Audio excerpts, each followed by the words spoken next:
አንተ ለምን ተናገርክ ብለህ ካልገደልኩ ካላፈንኩ ስምን ካላጠፋህ ማለት ከጨቋኙ ወያኔ መባስ እንጂ ምንም ለውጥ አያመጣም። እንደዛ አይነት ነገር ደግሞ አንድ ነገር መጨመር ፈልጋለሁ።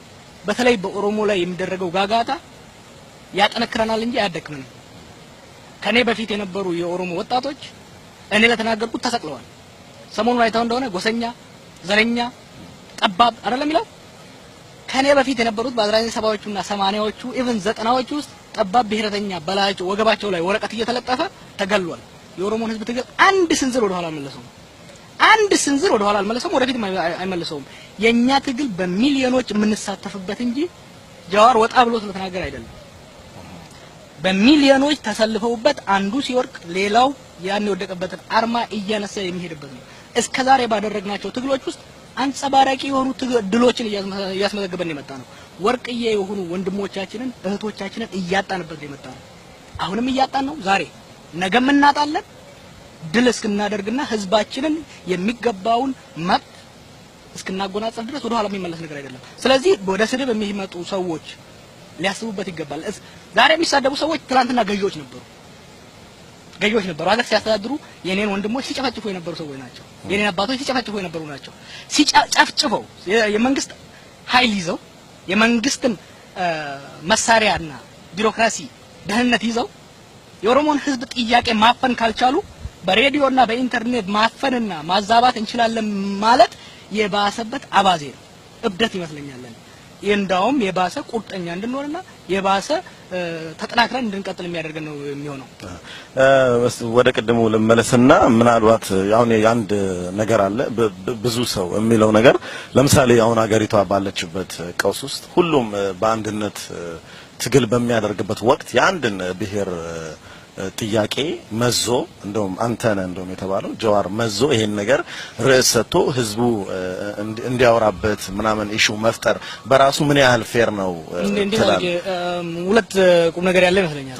አንደኛ እኔ አልመዘዝኩም፣ በሚዲያ ነው የተጋበዝኩት እንድተነተን። ስለ ኢትዮጵያ ተጠየቅኩ፣ ስለ ኢትዮጵያ መለስኩ። ስለ ኦሮሞ አላወራሁም። ስለ ሙስሊም ስጠየቅ ስለ ሙስሊም እናገራለሁ። ስለ መሬት ስጠየቅ ስለ መሬት እናገራለሁ። ስለ ኦሮሞ ህዝብ ስጠየቅ ስለ መሬት ስናገር ያልጮኸ፣ ስለ ሙስሊሙ ስናገር ያልጮኸ፣ ስለ ኢትዮጵያ ስናገር ያልጮኸ፣ ስለ ኦሮሞ ህዝብ ስናገር የሚያስጮኸው ምንድነው? ኦሮሞፎቢያ ነው። የኦሮሞ ጥላቻና ፍራቻ ነው። የኦሮሞ ህዝብ ጥያቄ ደግሞ ጀዋር ዛሬ ያለ ሰው አይደለም። የኦሮሞ ህዝብ ጥያቄ የኢትዮጵያን ሲቀይራትና እዚህ ያደረሳት ጥያቄ ነው። ከዚህ የተነሳ ይሄ ነው። ሁለተኛው ነጥብ አለ። ሁለተኛ አስፈላጊ ነጥብ አብሮ ስለመስራት ከማንም ባልተናነሰ አብሮ ስለመታገል ማውራት ብቻ አይደለም። ስትራቴጂ ቀይሼ አስተምሬያለሁ፣ አደራጅቻለሁ። ይሄን ታውቁታላችሁ። ያን ሳደርግ ግን ማንነቴን ጥዬ አይደለም፣ ህዝቤን ከድቼ አይደለም። አብሮ ትግልን እኔ እንደ ጂጊ ነው የማየው፣ እንደ ጉዛ እንደ ደቦ ነው የማየው። ይሄ አንተ የደረሰ ገብሳለህ ስንዴ ያለህ እንበል፣ አብረህ ያንተን መጥቶ ቶሎ ጠራርጎ ለመጨረስ ያንተን አይዶ ለመከመር ሌላውን ለመከመር አንተ ለጂጊ የምትጠራው ሰው ግን አንተ ጨድልኝ ስትለው የሚያቃጥልብህ ከሆነ ወይም ደግሞ አንተ አይዳ የከመርከውን የሚያፈርስብህ ከሆነ ያን ሰው ባጠራው ይሻላል ማለት ነው። ብቻህን ብትሞክረው ይሻላል። ስለዚህ አሁን እየተደረገብን ያለው ምንድነው? ኦሮሞ ላይ ባለፉት 10 አመታት ያላደረግነው ጥረት የለም ወደ መሃል ለመምጣት። እነዚህ ሰዎች አልተረዱን ሊሆን ይችላል።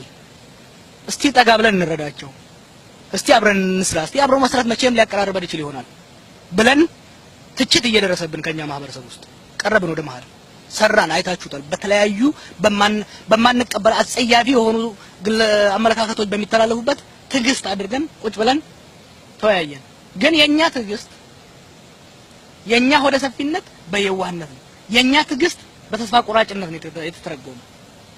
ስለዚህ ወደፊት በምናደርገው ትግል ውስጥ እስካሁን ያገኘናቸውን ድሎች ለመናድ የሚሞክር ኃይል ጋር መስራት አንችልም። ማንነታችሁን ደብቁ፣ በማንነታችሁ አትኩሩ፣ ስለማንነታችሁ አትናገሩ የሚል ኃይል ጋር መስራት አንችልም። እስካሁን ያገኘናችሁ በራሳችን በራስ የማስተዳደር መብትን ትሬትን